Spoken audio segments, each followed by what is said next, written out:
Meu nome é Adalberto Kiyoshi Agemi, sou médico ginecologista, acupunturista, faço parte da área técnica de práticas integrativas e complementares em saúde e hoje iremos falar sobre Viva a Vida com diabetes e práticas integrativas. Vamos falar hoje principalmente sobre a medicina tradicional chinesa, já que é a modalidade de prática integrativa mais comum no município de São Paulo. Tá? A medicina tradicional chinesa, os parâmetros são baseados nos conceitos de Yin e Yang, os 5 elementos, água, madeira, fogo, metal, terra, os meridianos, que são meridianos de energia, o diagnóstico, que é um diagnóstico holístico, mais baseado no exame e na história clínica do paciente, nas intervenções, então temos uma intervenção forte na promoção, prevenção e na terapêutica. Também fazem parte desses conceitos da medicina tradicional chinesa, o estilo de vida com relação à alimentação, as plantas medicinais, meditação, massagem, as práticas corporais e a mais conhecida pelo público, que é a acupuntura. Então, falando um pouquinho sobre o Yin e Yang e sobre os 5 elementos que compõem a medicina tradicional chinesa, já que são esses os princípios do taoísmo e no qual se baseiam todos os fundamentos dos estilos de vida. Esses 5 elementos começam pela água, fogo, madeira, terra e o metal. Todos esses elementos da natureza têm uma correlação com o corpo humano, traduzida através dos meridianos. Então existe essa interconexão, essa inter-relação dos fenômenos da natureza e no corpo humano das pessoas, no qual são cuidadas pela medicina tradicional chinesa. A prática de acupuntura, ela tem mais de 3.000 anos e até hoje esse tipo de princípio é utilizado com os avanços da ciência, com novas pesquisas. E o que seria acupuntura? Então, a acupuntura é um estímulo em locais anatômicos específicos, chamados de meridianos, por meio de inserção de agulhas metálicas e que eles têm o objetivo de estimular a promoção, prevenção e recuperação da saúde. Os seus resultados são documentados através desse artigo científico sobre a glicemia de jejum, a glicemia de controle 2 horas após o teste de tolerância à glicose e na hemoglobina glicada. Então, isso é só uma ilustração dos meridianos da acupuntura, só para dizer que um dos fundamentos fortes com relação à acupuntura é o fluxo energético, a diferença da medicina convencional, que trabalha muito com o diagnóstico através de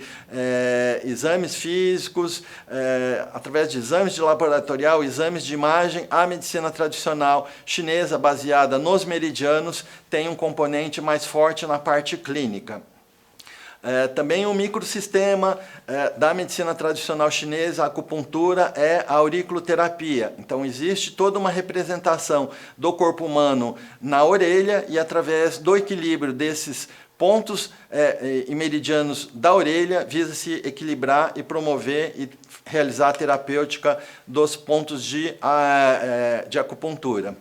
Então, outro aspecto que se trabalha muito na medicina tradicional chinesa é com relação à meditação. Esta é uma outra modalidade de terapêutica muito conhecida já pelos orientais e que se define de várias formas. Uma das formas de definição é uma prática que harmoniza os estados mentais e da consciência presente em inúmeras culturas e tradições. Então essa prática, ela promove a atenção, o autoconhecimento, a consciência e, acima de tudo, ela visa controlar o fluxo de pensamentos e um equilíbrio mental. Então, ele tem ações indiretas na diabetes também, melhora os efeitos psicológicos no estresse, na ansiedade e no nível de consciência. Então, cada vez mais a meditação no Ocidente tem sido incorporada pela ciência e também traz um benefício significativo no controle da diabetes.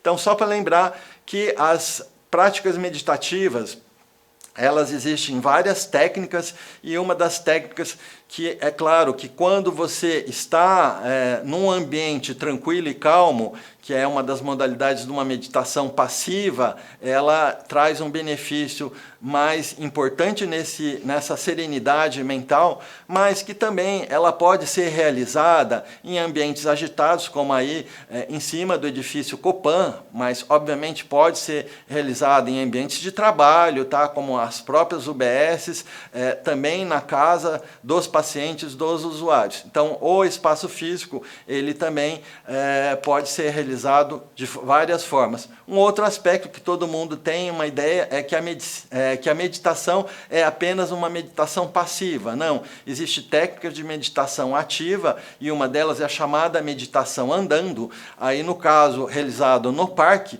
mas que pode ser realizada também nos ambientes de trabalho e até na própria casa do usuário. Uma outra modalidade que trabalha o estilo de vida que a medicina tradicional chinesa oferta são as chamadas práticas corporais da medicina tradicional chinesa. Então, 2 exemplos dessas práticas corporais chinesas é o Tai Chi Chuan e o Qigong. Tá? Existem evidências científicas, esse autor mostra que essas 2 práticas corporais ajudam no controle da hemoglobina glicada, na glicemia de jejum, na glicemia pós-prandial, nos testes de tolerância à glicose 2 horas após esse exame e também na sensibilidade da insulina e na redução do triglicérides e do colesterol. Essa modalidade demonstrando o Qigong realizada num parque, então isso é importante. A maioria das modalidades de práticas corporais, quando forem realizadas em ambientes abertos como parques, é importante porque elas mostram essa conexão da pessoa humana, do homem, com a natureza e essa sua interdependência. O Tai Chi Chuan também, realizado em áreas abertas e livres, também é importante, já que é uma prática milenar, no qual se reproduz os movimentos de alguns animais. E o Tai Chi Pai Lin, que também é uma outra modalidade de prática corporal chinesa, bastante comum no município de São Paulo, já que desde a década de 90 é realizado e formado vários profissionais e vários usuários utilizam essa modalidade de prática corporal. Então, essas são as várias formas que a medicina tradicional chinesa aborda no cuidado da saúde, particularmente no diabetes, e na segunda parte desse módulo iremos falar e comentar sobre as outras modalidades de práticas integrativas no cuidado com a diabetes.